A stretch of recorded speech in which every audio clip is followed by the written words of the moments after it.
Kekerabatan ala Minang mungkinkah digairahkan kembali?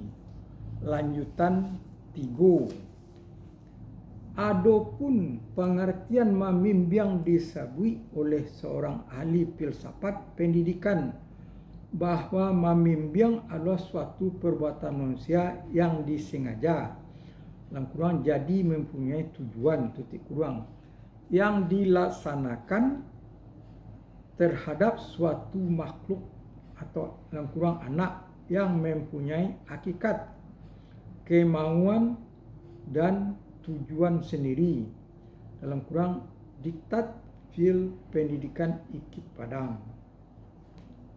Perbuatan membimbing yang disengaja itu telah kian menipis di Minangkabau, terbukti dengan mulai langkahnya medan-medan pendidikan bebas yang dulu disemarakkan dengan jalang menjalang bertemu semua kaum kerabat seperti peringatan maulid dari rumah ke rumah dengan zikir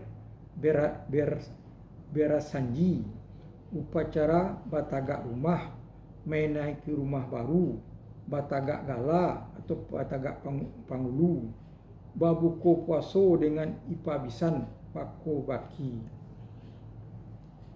mahoyak jambu atau menyemarakkan pertunangan anak kemenakan dengan pergi ke sawah waktu panen padi, sunatan sunat rasul, upacara turun mandi anak, menjapui anak oleh bako, katam Quran dan sebagainya, yang sadonya itu memperdalam raso jo pareso, mengutuhkan kekerabatan dan tempat mencontoh menoladani tingkah laku adat yang dibawakan oleh orang tua anak kemenakan secara sadar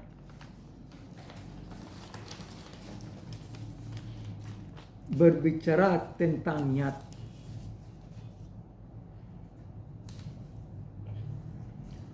Niat tersebut bisa diidentikan dengan motif-motif, yaitu suatu dorongan yang timbul dari dalam diri seorang yang menyebabkannya bertingkah laku tertentu.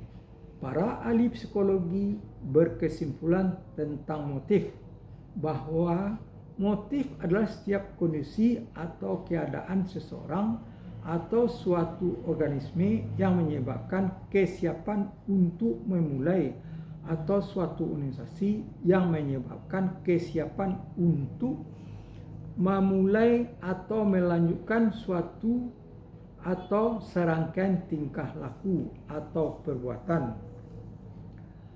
Manusia senantiasa menuntut kehadiran kebutuhannya untuk menyempurnakan kehidupannya. Adapun motif timbul karena dirangsang oleh kebutuhan-kebutuhan. Lalu manusia didorong oleh motif itu melakukan perbuatan memenuhi kebutuhannya. Dalam hubungan itu, Abraham Maslow mengemukakan teori kebutuhan dengan membimbing 5 macam kebutuhan pokok manusia, yaitu 1. Kebutuhan mempertahankan hidup, physiological needs, ditandai dengan kebutuhan makan, sandang, perumahan, dan sebagainya. 2. Kebutuhan rasa aman, safety of kebutuhan rasa aman. Maksudnya kebutuhan terhadap nilai dan norma-norma dalam masyarakat. Kita dapat menciptakan suasana bernilai adat. Lamu pusako usang itu sudah tarang tidak mungkin melawan arus yang deras, yaitu berkembangnya kebutuhan-kebutuhan masa kini yang multipurpose. Banyak yang telah terjadi akibat kemajuan ilmu dan teknologi tinggi. Akibatnya berkembang pula dunia komunikasi, percetakan, transportasi, meluas dan majunya pendidikan. Sementara itu tambah penduduk berjalan dengan pesatnya, dengan capeknya. Motif-motif baru membentuk nilai-nilai baru itu telah menyebabkan motif murni yang tersimpan dalam patatah petitih yang mengandung filsafat hidup yang tinggi menjadi tersingkir ke tepi. Dengan tersingkirnya motif murni itu terbawa pula siar Islam sebagai agama orang Minangkabau karena adat basandi syarak basandi kitab bulah. Syarak mengatur adat memakai yang dijual oleh Raso Jo Pariso. Melakukan identifikasi di sanalah batamunya anak kemenakan dengan mamaknya Pangulu, pihak Pangulu. Tuh mamak mengenal anak kemenakannya serta secara dakik dengan sengaja jika ada yang tidak datang ditanyakan apa sebabnya dan sebagainya. Dan di situ pula anak kemenakan menghayati hubungan komunikasi antara ipa jo bisan, mamak jo kemanakan, anak-anak dengan orang tua sama besar, yang tua kepada yang kecil, yang terkenal dengan pola hubungannya, jalan menurun, jalan mendaki, jalan mendatar, dan jalan melerang, memainkan Raso Jo Pariso. Hubungan-hubungan demikian mesranya berangsur-angsur terbusur dari motif-motif baru yang sifatnya ekonomi sehingga terlihat juga hubungannya. Mama dengan kemenakan seakan-akan ada hubungan bisnis semuanya berdasarkan uang money intensif. Kiranya bisa menjadi bahan renungan jika kita pikir petuah seorang ulama asal Minangkabau yaitu Buya A.R. Sultan Mansur dalam bukunya Tauhid Membentuk Pribadi Muslim. Masyah atau panggilan hati sifatnya menentukan. Dari itu kita harus kembali menetapkan masyah panggilan hati.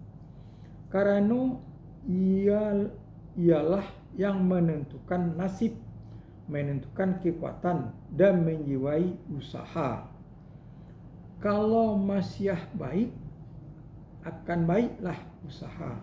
Dan kalau masyah buruk, akan salahlah langkah atau salah langkah. Jika dulu dunia pemangku adat atau pangulu niat mamak menyengaja berniat dan berupaya mendidik atau membimbing anak kemenakannya agar bertingkah laku secara adat yang sekaligus melaksanakan ajaran Islam dengan terpimpin dalam masyarakat. Kini dengan perubahan zaman, perubahan nilai-nilai, berubah pula motif-motif sehingga motif adat murni terhindar dengan sendirinya. Langanglah